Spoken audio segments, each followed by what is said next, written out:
Good morning, good afternoon, good evening, folks. Michael Zuber, one rental at a time with our Monday guest, Mr. Greg Dickerson. How you doing, sir? Doing great, Michael. How are you? I'm doing well. So if you've been following our channel and our conversations for any length of time, and yes, Mr. Greg Dickerson has a playlist below with over 100 hours of material. One thing you will know is what I believe is Greg sees the world one way as an entrepreneur, and Mike Zuber sees the world as an employee. He read Rich Dad and wanted to be Rich Dad. I read Rich Dad and wanted to be Robert. That's just one great example.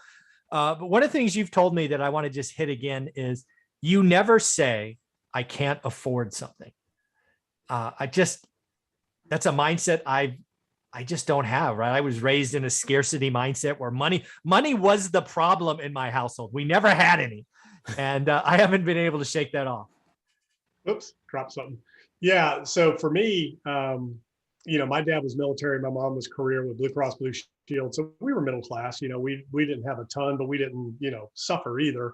Later, when he was enlisted, early on in his career, we didn't have a whole lot, and really enlisted military personnel live barely above the poverty level. I mean, you don't make a lot of money, good benefits, things like that. But anyways, I was taught at a young age that if I wanted something, I had to go out and earn the money to get it.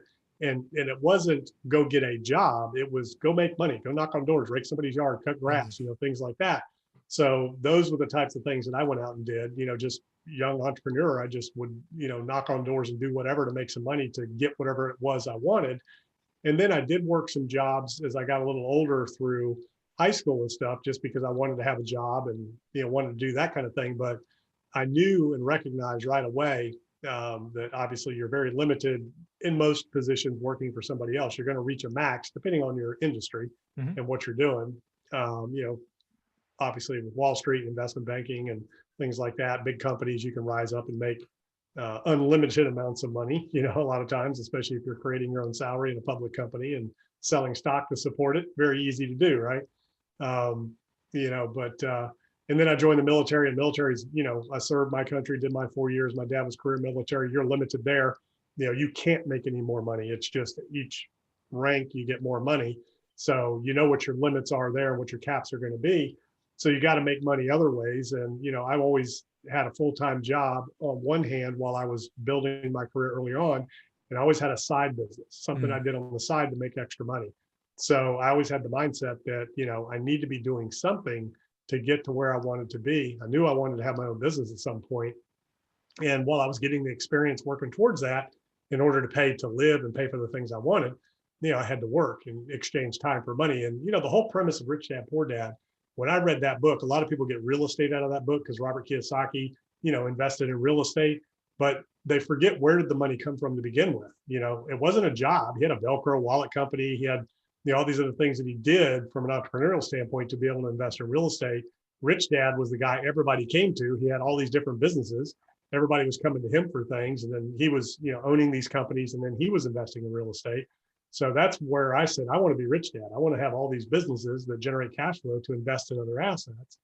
And, what the premise of Rich Dad, Poor Dad is basically the four quadrants, right? The cash flow quadrant. You have the self-employed, you have the employee, self-employed, business owner, investor. So, those were the levels that I went through. As an employee, you show up, you go home, you get a paycheck. And, I remember I had neighbors, one guy, back in, early 90s, like 1990, 91, 92. I remember him, going to work every day at 8 o'clock, coming home at 4. And I was just kind of talking to him about it. He's like, yeah, man, I make 50 grand a year. I work 8 hours a day. I don't have to do anything else. And he didn't do anything else. And he was totally happy with that. And, me, I went to work, 8-10 hours a day on a construction site. Then I'd go bartend and wait tables at night so I could make some extra money. Wow. Or I was out building a fence or building a deck or doing whatever I could do to make some extra money, after my full-time job. So, that's really the difference. If there's something that you're looking for or you want or somewhere you want to be, you got to figure out a way to go get it. And what most people do is, they go home, turn the TV on, and they're done. Or they go hang out at the beach, or they go fishing, or they go play golf, instead of developing themselves, building a business, doing something else in their off time. In this day and age, it's never been easier to have a side hustle than I agree. Time in the history of the economy. Yeah. I was that employee, right? I thankfully had a commission-based job. So in my space, you kind of eat what you kill, right? So if you're really, really good at what you do, you can make a decent living. But still, it's kind of capped. And every year there's adjustments and it gets harder and accounts get cut and all that stuff. Yeah. There's nothing wrong with any of that. It just wasn't for me. I just never wanted to be limited. I want to be able to do what I want to do. And I'm unemployable. I don't like working unemployable. I love that. So you create your own destiny, right? And I realized that a long time ago about myself. I don't want to be limited. I don't want to be capped. I want to make the best of every situation. And a lot of times when you're working other places, they don't want you to do that. They want you to just follow the system. That's just not me, but I had people working for me that had to follow the system. Yeah. I wanted them to do the best they could with that, but there was a system ultimately that everybody operated within.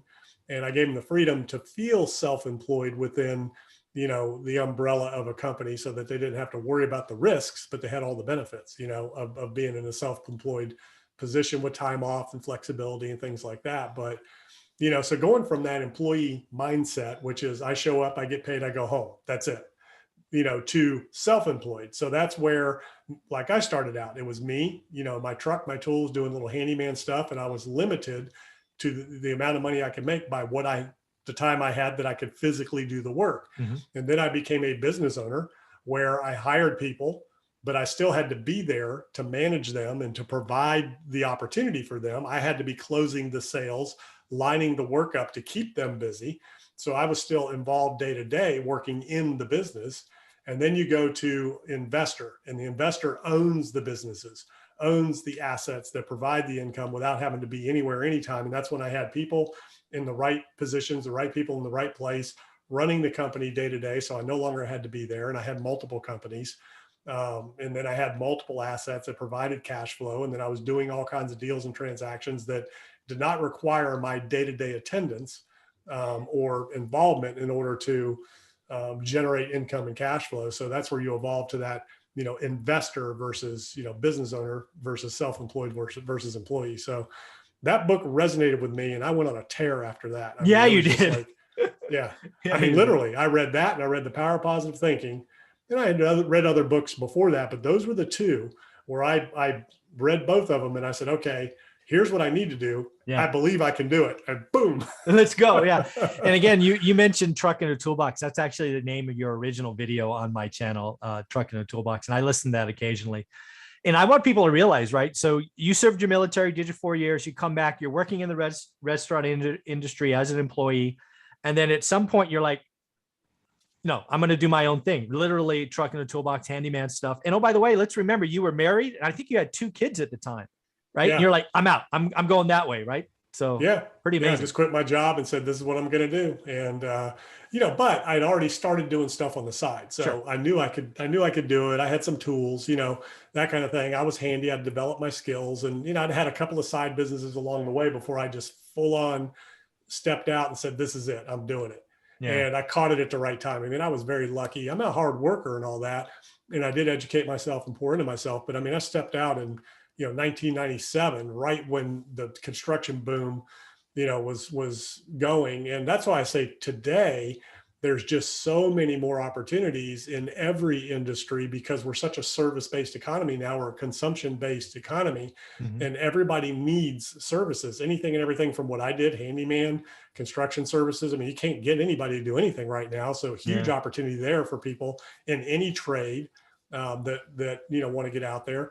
Then you have the online environment between anything from social media management, marketing. You have people that do your channel and do all that you pay, graphic design, video editing, copywriting, there's just so many different ways, Uber, dog walking, food delivery. I mean, it's infinite amount of ways, online stores, teaching courses, just all kinds of stuff. Yeah. It's an amazing time. Yeah. Side hustles, never been easier without question.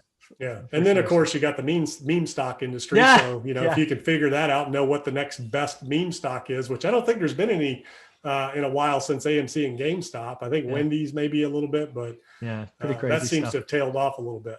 Very cool. I just love our conversations every week. I appreciate you giving us time. How can people find you?